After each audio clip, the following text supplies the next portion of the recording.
front lawns for a much anticipated session this morning. Please do join me in giving a very, very warm welcome this morning to our guest of honor for this session, Margaret Atwood.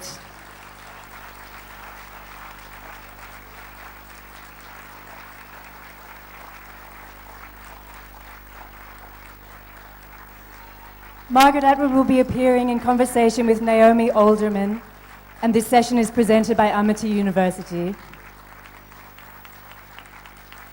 I have just been given the excellent news that Margaret will be signing after the session. So please do take your books over to the book signing area after the session. The signing area is to be located at the far left corner of the Rajnigandha Silver Pearls front lawns. Look for the red and white tent there, and that's where she will be signing after the session. We will also do an audience Q&A.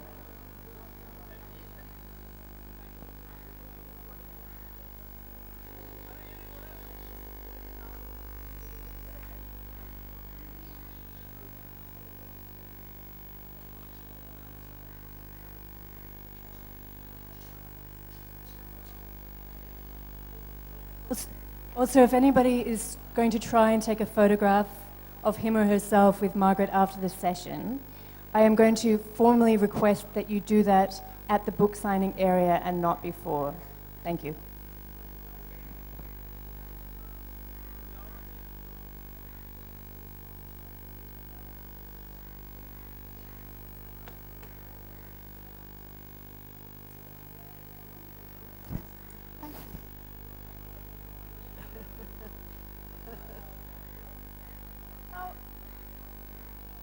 But you have you have the wrong ears.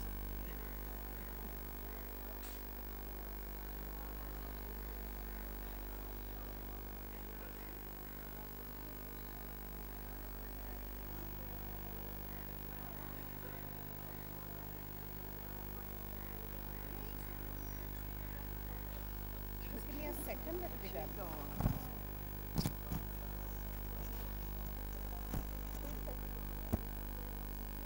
One second.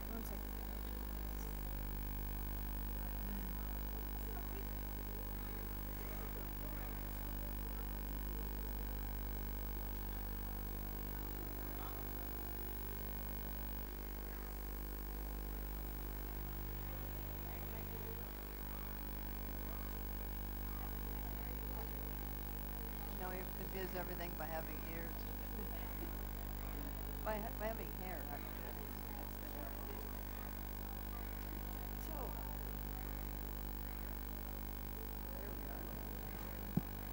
For those of you who don't have books with you, they are on sale at the Full Circle bookstore, which is just over this side near Charbagh.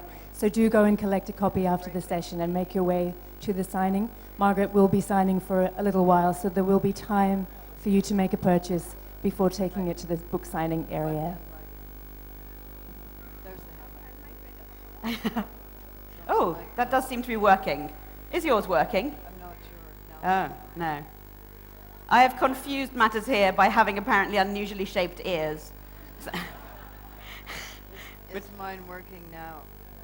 Is it working? Yeah. Yes. It's working. Hooray! Right. Okay. Okay. Hello, everybody. Oh. Better? That's better.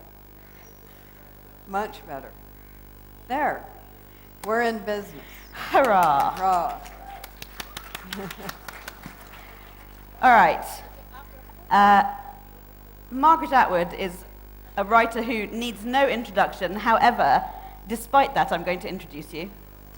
Margaret Atwood is the author of more than 40 volumes of poetry, children's literature, fiction and non-fiction, but is best known for her novels, which include The Edible Woman, The Handmaid's Tale, The Robber Bride, Alias Grace, and The Blind Assassin, which won the Booker Prize in 2000. Her latest work is the novel The Heart Goes Last, which we're going to be talking about today, which began life as the Positron ebook series. We're going to talk about writing ebooks as well. Ms. Atwood's work has been published in more than 40 languages, including Farsi, Japanese, Turkish, Finnish, Korean, Icelandic, and Estonian, and it is a great delight to be on stage with her today. So welcome, Margaret Atwood.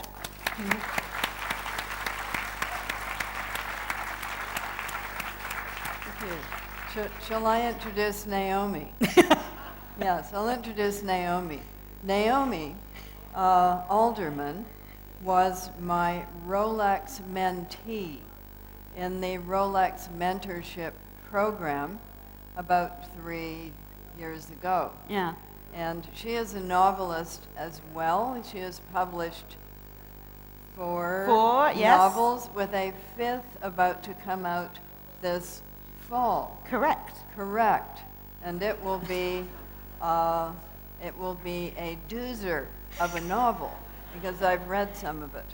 But she is also the co-inventor of something called the Zombies Run game, which is a way of making exercise not boring.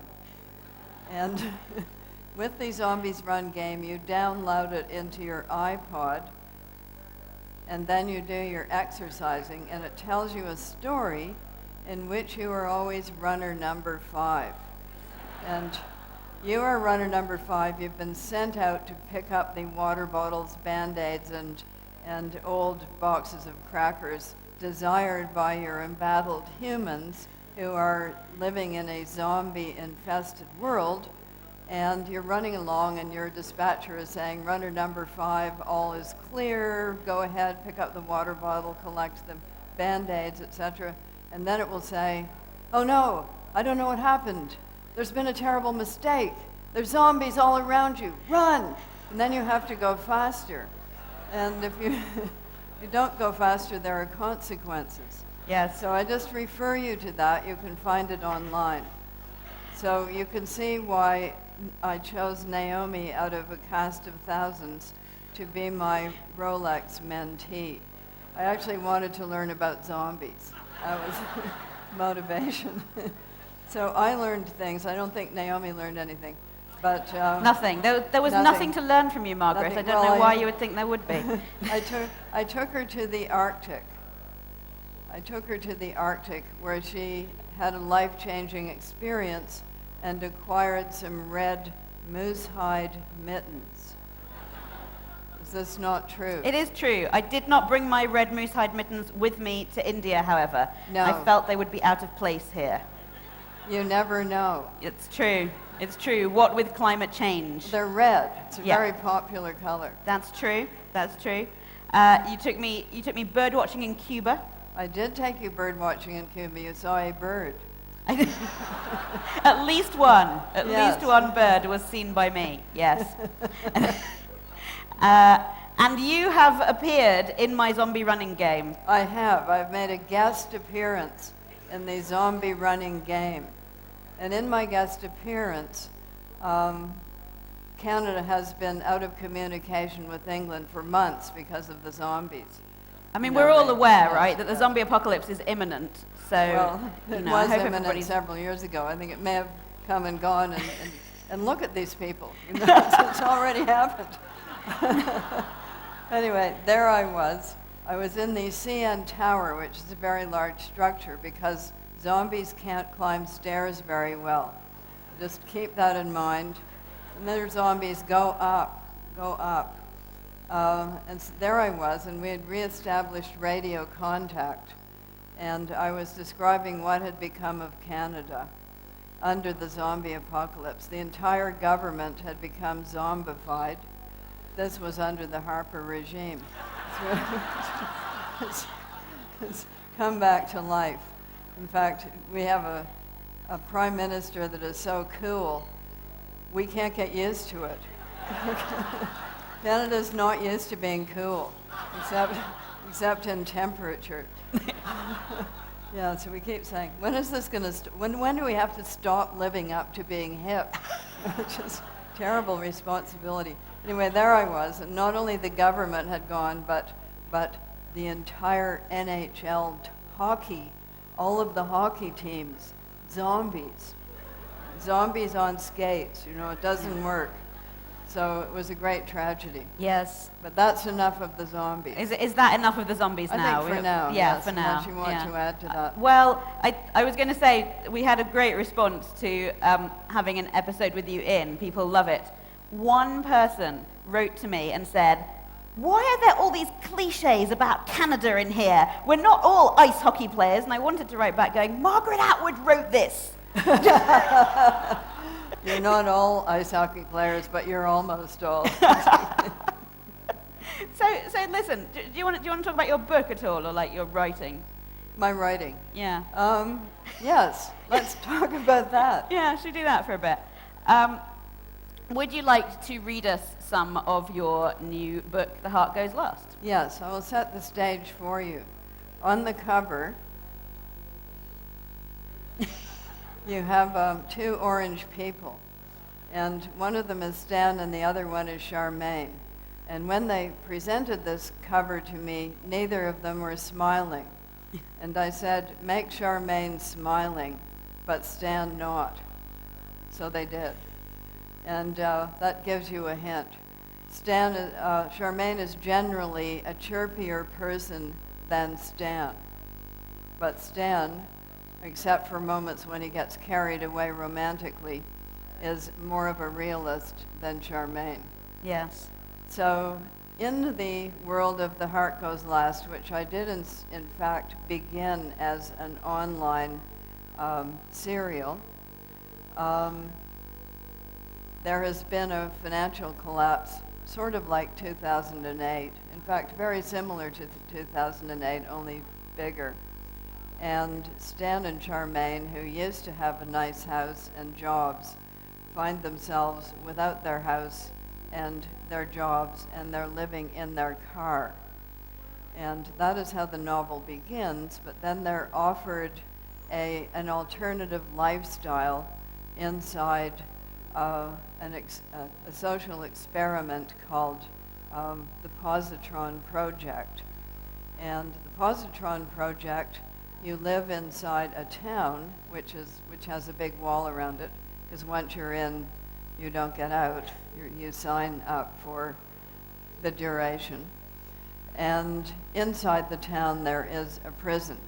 And this scheme provides full employment because 1 month you live in the town and act as a guard or other person in the town, and then you switch over, and the next month you spend in the prison. And then the month after that you're back in the town. And so half of the population is in the prison, while the other half is living in the town, and vice versa, which not only provides full employment, but also cuts in half the cost of living. Because it's sort of like a timeshare. When you're in your house, your alternates are in prison, but when you're in prison, your alternates are in your house. So you switch over on switchover day, and thereby hangs a tale. In fact, thereby hangs this tale, because you're never supposed to meet your alternates, much less fall in love with them, but ... I'm of the generation where there were a lot of dots. And I regret them. You know, I mourn their passing. We've had to become much more explicit since those days. Do you think it's a problem, having to actually say it? Yes. Yeah. Yes, I think it is. Once upon a time we could say in the romantic novels that I was reading, actually I was reading romantic magazines at the age of 16, you could say, and then they were one, ... You didn't have to go into any details. So it left a lot to the reader's imagination, and what imaginations they were. That's always the argument for lingerie, isn't it? Whatever is left to the imagination is more sexy. Do you think so? We could test that out experimentally. Oh, with our audience right now? Well, okay, think of spacesuits. Yes. Everything is left to the imagination, but are they more sexy? I see what you're saying. But on the other hand, a novel completely composed of dots, also not that sexy. We could try it. It would certainly save writing time. Just hold your finger on the dot for 300 pages. We could just go and do more. It's very French. Yes. You know? Yeah. You heard it here first. Next novel, all Yes, dots. French people, go to town. Yeah. It's your idea. All right, so first page is called Cramped, and we are hearing the voice of Charmaine, who, as I said, is a chirpier and more optimistic person than Stan is, but she has to work at it, as all we chirpy people do, don't we? Sleeping in the car is cramped. Being a third-hand Honda, it's no palace to begin with. If it was a van, they'd have more room, but fat chance of affording one of those, even back when they thought they had money. Stan says they're lucky to have any kind of a car at all, which is true, but their luckiness doesn't make the car any bigger. Charmaine feels that Stan ought to sleep in the back because he needs more space. It would only be fair. He's larger, but he has to be in the front in order to drive them away fast in an emergency. He doesn't trust Charmaine's ability to function under those circumstances. He says she'd be too busy screaming to drive. So Charmaine can have the more spacious back, though even so she has to curl up like a snail because she can't exactly stretch out. They keep the windows mostly closed because of the mosquitoes and the gangs and the solitary vandals. The solitaries don't usually have guns or knives. If they have those kinds of weapons, you have to get out of there triple fast. But they're more likely to be batshit crazy. And a crazy person with a piece of metal or a rock or even a high-heeled shoe can do a lot of damage. They'll think you're a demon or the undead or a vampire whore, and no kind of reasonable thing you might do to calm them down will cancel out that opinion. The best thing with crazy people, Grandma Wynne used to say, the only thing really, is to be somewhere else. With the window shut except for a crack at the top, the air gets dead and supersaturated with their own smells. There aren't many places where they can grab a shower or wash their clothes, and that makes Stan irritable. It makes Charmaine irritable too, but she tries her best to stamp on that feeling and look on the bright side, because what's the use of complaining? What's the use of anything, she often thinks, but what's the use of even thinking, what's the use? So instead she says, honey, let's just cheer up.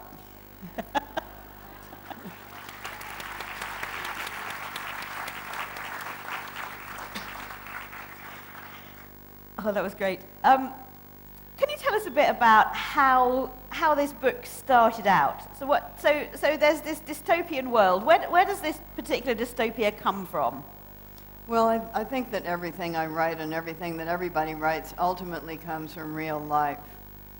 And I think it comes from my having been in quite an odd prison protest march before starting this book. And the prison protest march was a march to get them to not cancel the farm program that was associated with the Kingston Penitentiary. Huh. And indeed, in this farm program, they had a herd of heritage cows, which was going to be dispersed when they canceled the program, which of course they did.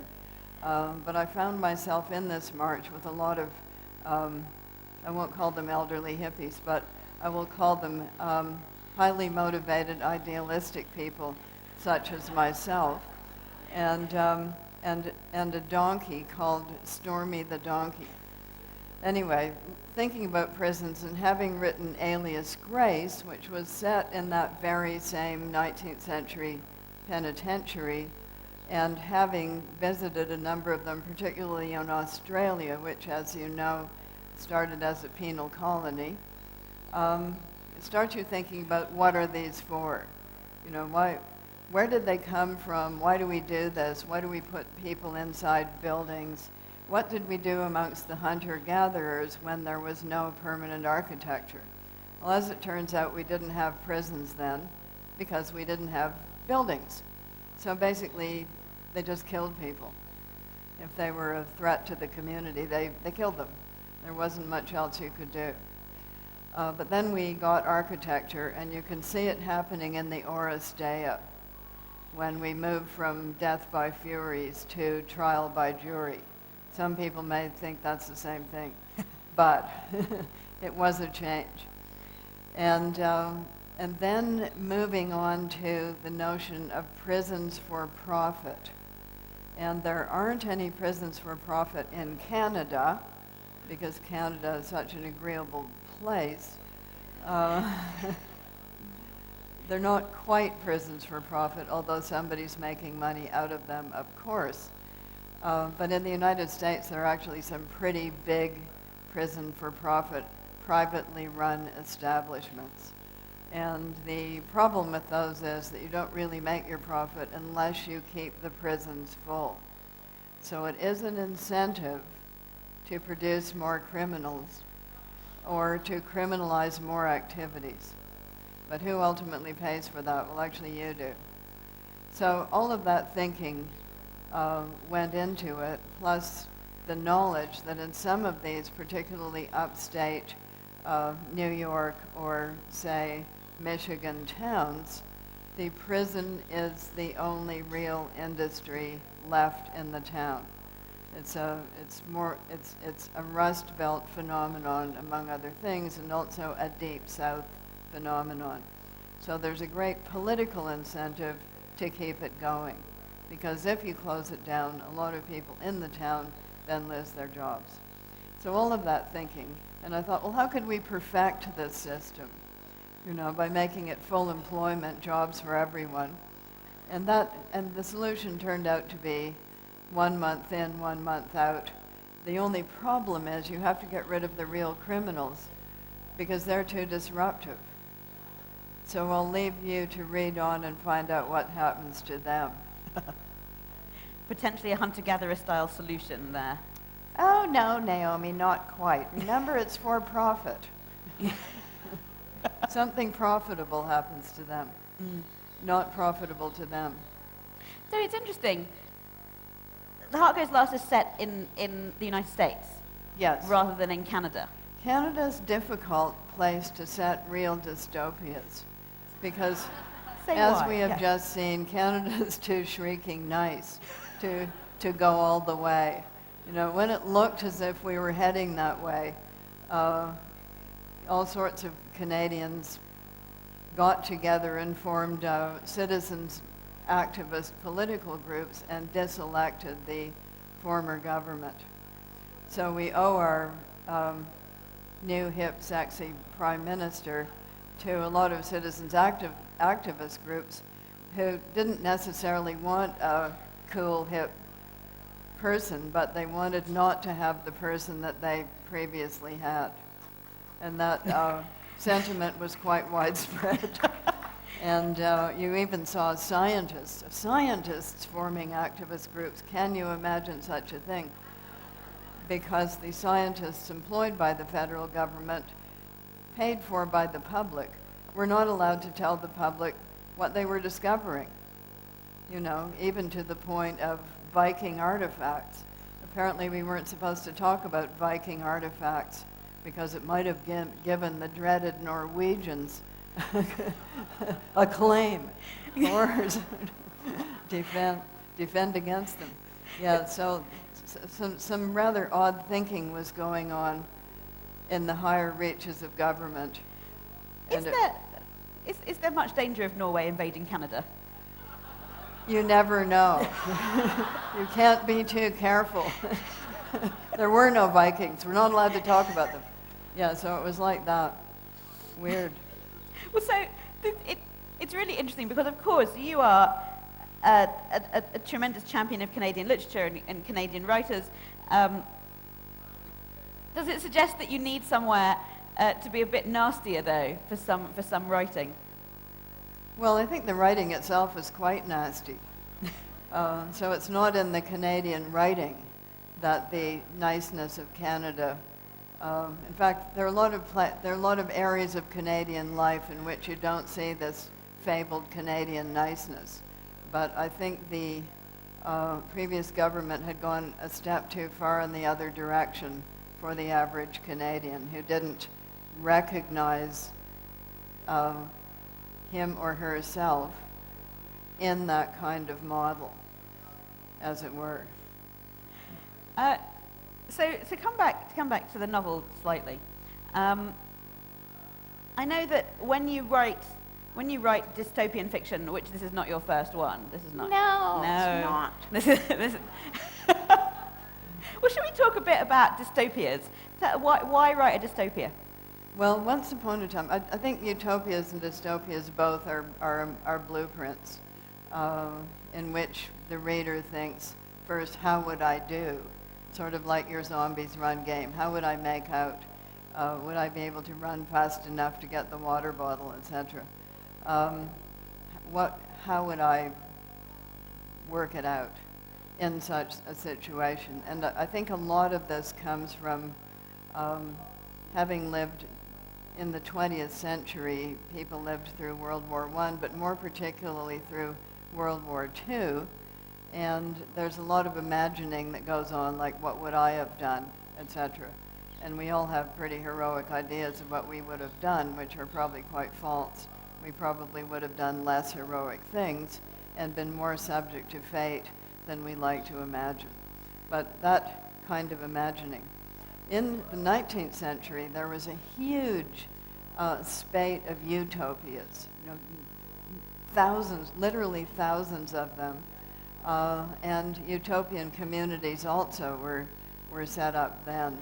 But it goes back further than that. For instance, the United States itself, in its beginning, was a utopian experiment done by the Puritans, who thought they were going to set up the kingdom of God on earth, and they were going to be better than everybody else, and they were going to be a city upon a hill, a light to all nations. Has that worked out?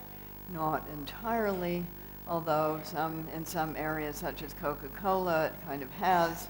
A city upon a hill, a drink to all nations. So Teaching the world to sing. yes, Yeah. Living in Canada, slightly north of this, we get a fishbowl look at everything as it develops. But now that we have the internet, everybody's getting a fishbowl look. In fact, in an Indian newspaper, what did I see right up at the top? But Donald Trump. Donald Trump here, you can't escape. Looking actually kind of sane. I mean, what kind of editorializing was that? He didn't have his mouth open and he wasn't screaming. He was actually looking kind of pleasant. Is that wishful thinking? Is that utopian? Anyway, 19th century utopias, because people had made a lot of improvements, and they had discovered germs, and they had discovered anesthetics and sewer systems and all of these other wonderful things, such as steam engines, that were going to make the world so much better.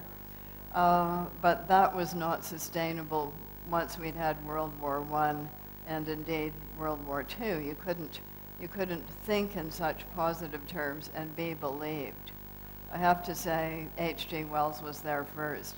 He wrote Time Machine and War of the Worlds before World War I, so opinion was already turning. Maybe it wasn't going to be as good as people thought. And right now, we live in both of those ways of thinking. On the one hand, things are going to get so much better, because think of all of the astonishing discoveries and improvements that we are making. On the other hand, things are going to get a lot worse, because think of climate change and food shortages and all of the other things that we now know about. So which is going to get there first? The utopian vision or the dystopian vision? Or is it going to be a mix? Utopian for some, dystopian for others, as it is at the moment. So I quote William Gibson, author of Neuromancer. I quote him again. I've done it before, but I'm going to do it again. The future is already here, but it is unevenly distributed. And that is where we are. So my answer to you is, why not? Why wouldn't I write dystopias? I do get some pushback from my publishers. They want me to write either agreeable 19th century historical fiction, which we find comforting because it's in the past. So you always know how it came out. You know, you're not going to be left hanging looking into a future that's unknown. So I understand that. I like reading historical fiction. I like it a lot. Right now I'm stuck into Wolf Hall, the TV version, and what nice clothing they had in the Renaissance, to be sure, although it was unevenly distributed. So there's that, or else they would like me to write social realism, sort of like Blind Assassin. And I enjoy writing those kinds of things too, but I don't see why one can't write both. Currently I'm at work on a comic book series. Did you know this? I did not know that. What is your comic book series? Yeah. I surprised her. My comic book series is part of a bird conservation initiative in which, because I'm quite into bird conservation, and there are economic reasons why you should be too. We can talk about that later if you want to know. Essentially, is it that birds are, as it were, the canaries in the coal mine?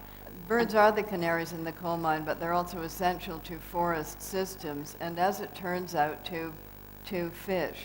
Mm-hmm. So shorebirds and seabirds, when there are colonies of them, exponentially increase the numbers of fish. We can go into the reasons for that, but we won't right now. No. Anyway, Go back to your graphic there novel. are good reasons for being into bird conservation.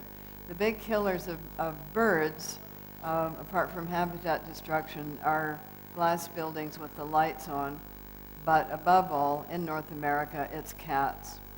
However, everybody loves their pussy wussy, so you can't say death to cats or anything like that. But would you say death to cats if you could?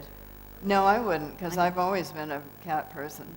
It was my longing in my youth to have a cat. I was not allowed to have one because we lived up in the woods for so often, but I finally got my hands on one, immediately dressed it up in a bonnet, as one does.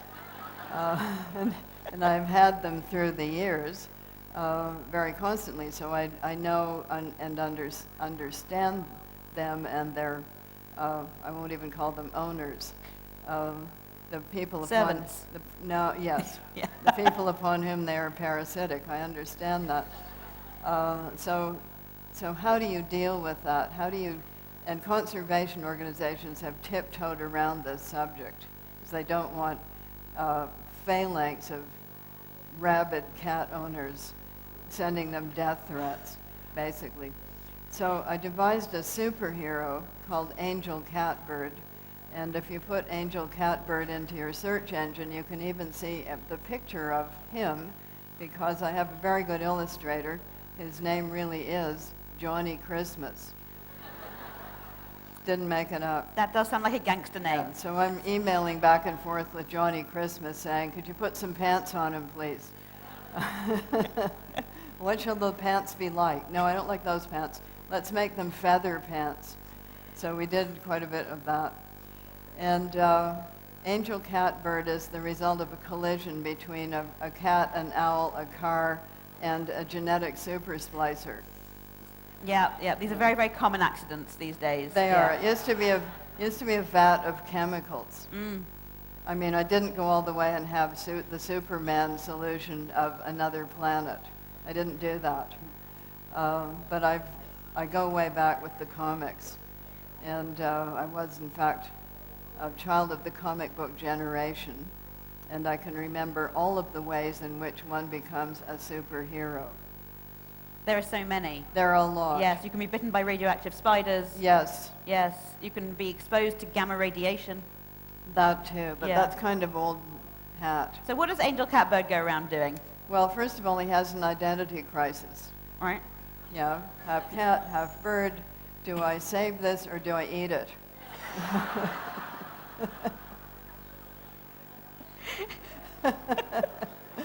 So he's got involved with some other people who are also mutants, some of them having inherited it.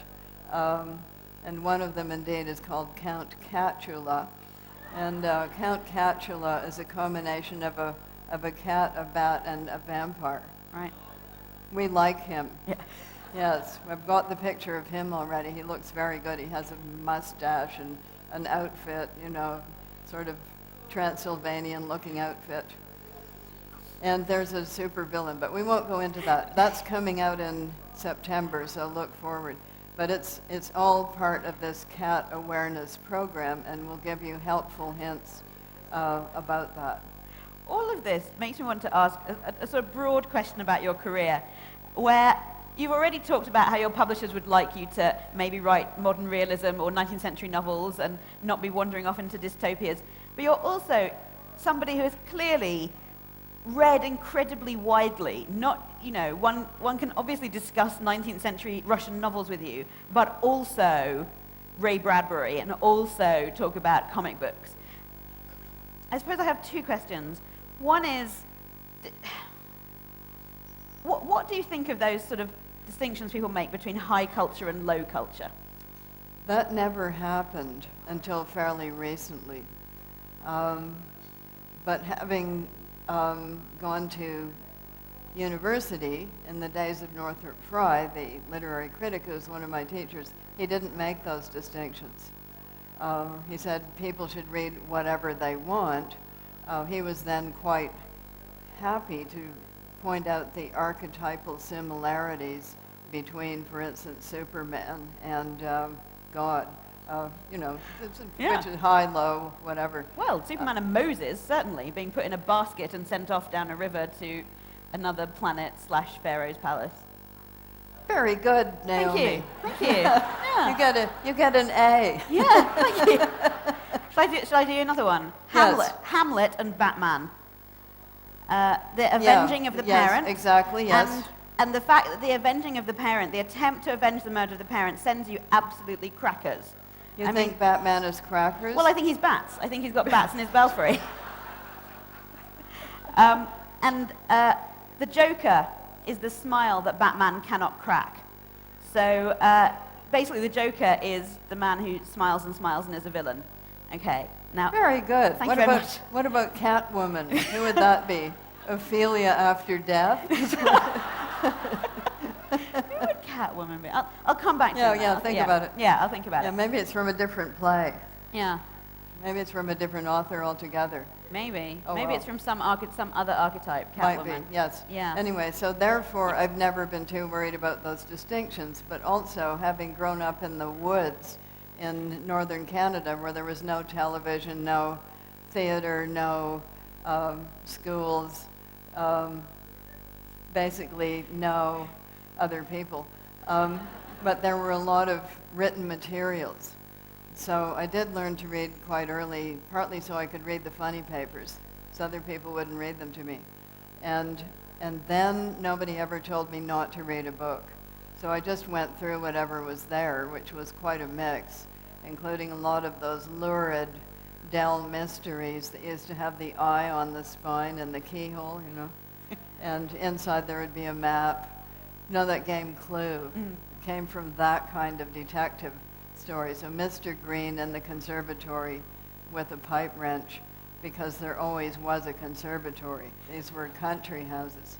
So I read all of those at far too early an age. I read Edgar Allan Poe when I should not have done so. I was too young for Dissolving Bodies. I did too, so actually. I did all of that. And it's my addiction, so I will actually read anything. There's something you should all be aware of. There's a book here at this very festival that was written by a 15-year-old author and got published, and it's called The Immortal Dead. So when I'm in the bookstore signing my book, I shall acquire this. Yeah. I would like to see what a 15-year-old author has to say about dead people. I think it's a little early, you know, to be too concerned with them, but I said maybe he should wait a bit, but no, he plunged right into the dead people. I think that's another thing that's come back. Vinyl records are coming back. Typewriters are coming back. The Kremlin is now using typewriters because they don't leak digitally. And dead people are coming back in more ways than one. In a very real sense. Yeah, I think for a long time you weren't supposed to talk about them, but That's they're true. back. Yeah. In 5 minutes' time, we're going to go for questions. So start having a think out there about your questions. Is there any writing gig out there, or any kind of writing that you haven't done yet that you would really like to get your teeth into?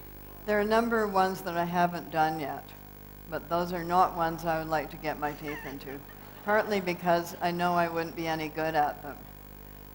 So the Western novel, I could not do. Couldn't do it. Other people have done it. They've even reimagined it brilliantly, but can't do that. The romantic Mills and Boons type of novel, I did think when I was 16 and wanted to be a writer, and everybody was saying,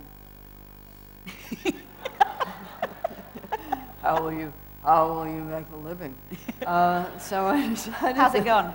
Yes, that I would make a living by writing true romance fiction, which I thought shouldn't be too hard. So I went and got myself a stack of these magazines, which in those days had always the woman on the cover with the tear coming out. And in the background there would be another woman and a man locked in a romantic embrace. So that's the story right there. And I thought, I can do this.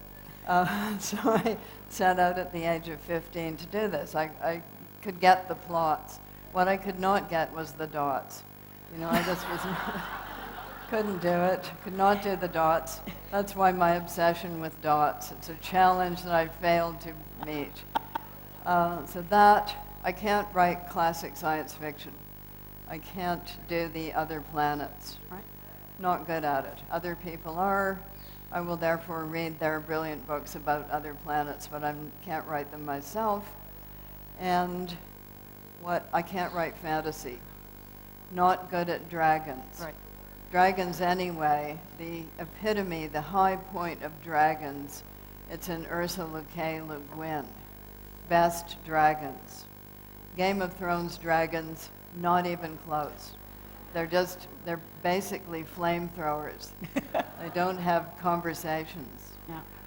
Yeah. You put Ursula Le Guin dragons over Tolkien dragons. Yes, Yeah. absolutely. Tolkien dragons are pretty standard flamethrowers, although they can talk. I think hers talk much more interestingly than his. But he just wanted them to be villains, whereas she has a much more nuanced. What am I talking about?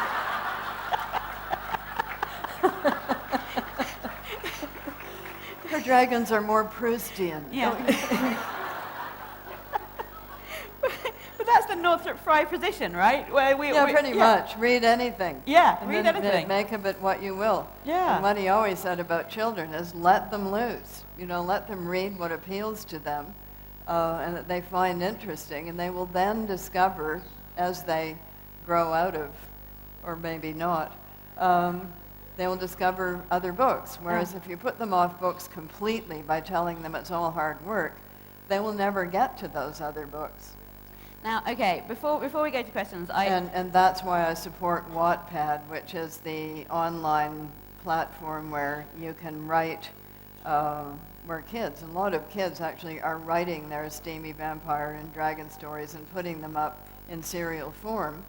And I wish I had had that when I was in high school, because when I was in high school, the only place you could publish as a child writer was the school yearbook. yes, So I got banned you're- from my school yearbook. I'm you know. not surprised. Your parents, your teachers, and your peer group would all know it was you. Whereas on Wattpad, you can have a pseudonym. You can be Flaming Wings of Scarlet Fire, and nobody will know. How did you know? Yes, well, just one look at you. So you can go to town on it and get positive feedback, because it's a pretty positive site. So I think it's a great encourager to young writers, and we know that when they think they have an audience, they up their game. They actually put more work into it. They want to be good. I have a question for you before we go, because as you know, you and I are very much on the same page regarding high culture and low culture and the sort of nonsense of these distinctions and fantasy and sci-fi and so on. I had one thing put to me by the novelist Linda Grant, actually, who is not a fantasy sci-fi person. She doesn't have to be. No. Other people will do that for her. Yeah. And like, I feel like it's fine not to like that. And I said to her, which I think the thing that I often say, which is, well, you know, if you want to go and look for weird monsters attacking people, you go to Homer. If you want to read something about witches casting spells on people, you just look at Shakespeare. You know, and fairies casting spells on people, Shakespeare, which is incidentally very relevant to this novel. And she said... There aren't any fairies in it, though. There are not any fairies. Actual fairies in it. Rest easy. Rest easy. No actual fairies. So she said to me, yes, but the thing is, those things were written at a time when people believed in them. And I thought, oh, that's interesting. She thinks they don't believe in them now. Well, I thought maybe I grew up a bit believing in a lot of these things. Well, so. we actually don't know what they believed. Yeah. In point of fact. I think that Homer was still going great guns, and spin-offs from Homer were still going great guns at the time of the Romans, who were pretty skeptical about all of that, actually. I mean, they had a sort of pseudo-belief, much akin to, is there a Santa Claus? But when you get to a point where you're making emperors into gods, more or less by a vote in the Senate, you know, you're pretty far from the actual supernatural. Yeah. I think that's very true. All right. Do we have questions? I think there is somebody with a roving mic, and there should be hands going.